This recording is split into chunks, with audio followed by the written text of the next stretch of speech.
Je vous propose d'abord de nous arrêter sur ces images parmi sans doute les plus stupéfiantes depuis le début de la guerre. Ce sont les images de soldats russes qui se rendent. Regardez ce drapeau blanc qui est érigé donc, sur le canon de ce char russe. On va voir, voilà, on voit sortir un soldat de la tourelle, 2 soldats qui vont mettre pied à terre. Et progressivement, les soldats ukrainiens qui les encadrent, qui les entourent avec une précision assez stupéfiante, qui arrivent vers eux. Les soldats russes se sont mis à terre, allongés complètement, la face contre sol. Et regardez, les gestes sont précis. Et regardez, voilà, on va les regarder jusqu'au bout. Et maintenant, on va les écouter expliquer une partie de cette opération. À terre, main au sol. Il y a quelqu'un d'autre dans le blindé? Non. Non? Couvrez-moi. Voilà, ce sont des images quand même tout à fait étonnantes. Je voudrais vous poser une question, Louis Saillant. On se dit, mais c'est comme un ballet, c'est chorégraphié, il n'y a pas une hésitation, ils avancent. Bon. Vous n'avez aucun doute sur la réalité de cette opération. Déjà, je préfère vous poser la question. Nous, on a vérifié les images. Elles nous ont été fournies par les Ukrainiens, par un média ukrainien dont on a observé, TF1 LCI, qu'il ne diffusait pas de fake news. Mais c'est vrai que c'est au cordeau, quoi. Bah moi, le premier truc qui me frappe sur l'image, effectivement, c'est un très beau ballet. Mais moi, c'est le cadreur. Le cadreur, celui qui filme. C'est celui qui filme. Pourquoi? Les images sont très belles. La mise au point est parfaite. Ça ne tremble pas. La caméra est stable. On voit qu'il se déplace, alors que le terrain a l'air assez inégal. On voit qu'il se déplace très correctement. On dirait presque un cadreur professionnel. On a l'habitude de voir, on a vu beaucoup de vidéos sur ces batailles, sur ce conflit, où c'est pris par voilà, des téléphones. Et on voit, bon, parfois c'est un peu bricolé, parfois c'est un peu maladroit. Là, c'est étonnant. La première chose qui me frappe, c'est ça. C'est le cadrage qui est parfait. Regardez, il y a un panoramique qui tourne autour. Tout est très propre. Regardez, ça, c'est magnifique. On est dans un film d'action, là. L'autre chose qui me frappe, c'est l'équipement. Tout le monde est cagoulé. Tout le monde est cagoulé. Ça, c'est pas habituel? Ah bah, je peux vous dire, en terrain ouvert comme ça, mettez une cagoule. Allez vous balader avec 20 kilos d'équipement. Très rapidement, vous enlevez votre cagoule pour respirer, en fait. Donc, il est tout à fait probable qu'ils aient mis les cagoules justement au contact des Russes pour camoufler leur visage, etc. Ça, je l'entends parfaitement. Mais ça reste quand même très étonnant. Le BTR, je ne suis pas un expert, mais c'est peut-être un BTR.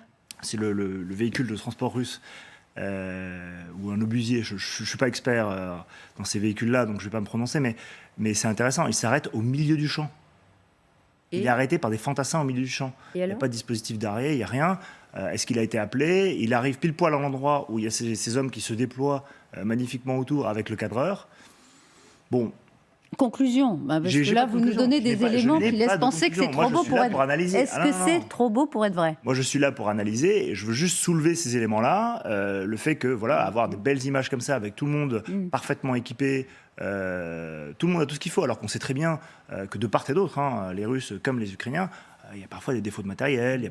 Là, je constate que tout le monde a son chargeur à poste, tout le monde a des Kalachnikov avec des équipements qui se ressemblent tous. Il y a une forme d'uniformité, alors que c'est pas commun sur le front d'avoir une uniformité parfaite. Vous allez toujours au bout de cette logique qui consisterait à dire que soit ils ont répété la scène. Non, je n'irai pas jusque-là, mais il y a certaines choses qui m'intriguent. Voilà.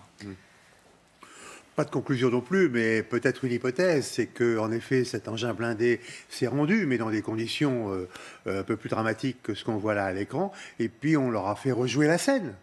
La scène est réelle, et à ce moment-là, elle est rejouée.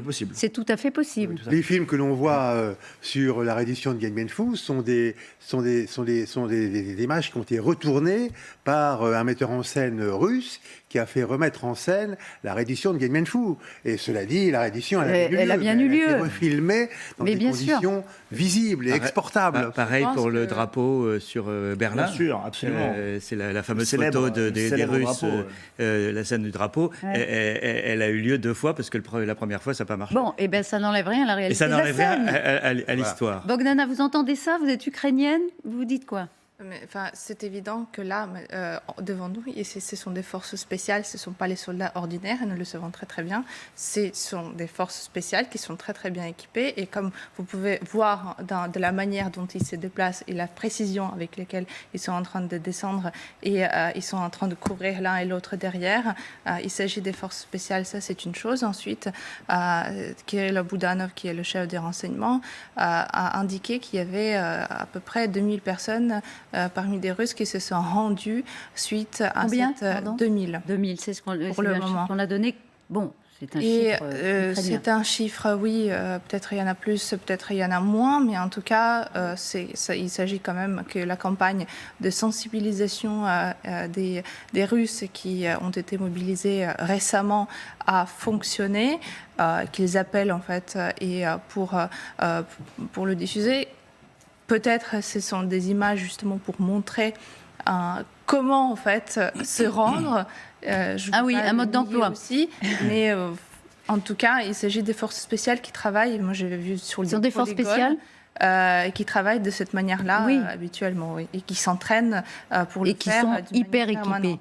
Oui. Pierre Aski. Moi, je voudrais revenir sur le premier point, c'est la qualité des images. C'est vrai qu'on a on a tous les jours des dizaines et des dizaines de vidéos qui sont tournées par des téléphones portables, donc dans des conditions de l'action et qui sont parfois maladroites, floues, etc.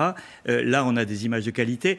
C'est le signe que la guerre des images, elle est bien réelle, et qu'aujourd'hui, l'Ukraine, qui a l'avantage, a intérêt à faire sortir des images de ce type. C'est évidemment dans la guerre psychologique qui se mène parallèlement à la guerre militaire, c'est une composante essentielle, ne serait-ce que pour inciter d'autres soldats à se rendre et à faire comprendre à la population russe, en tout cas à ceux qui auront accès à cette vidéo.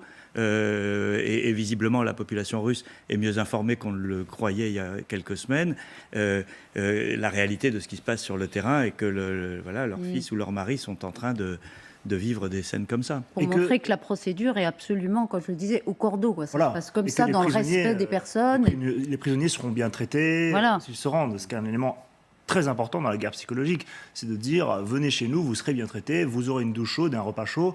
C'est quelque chose qui peut faire rêver beaucoup de monde. Le respect total de la Convention de Genève. Exactement.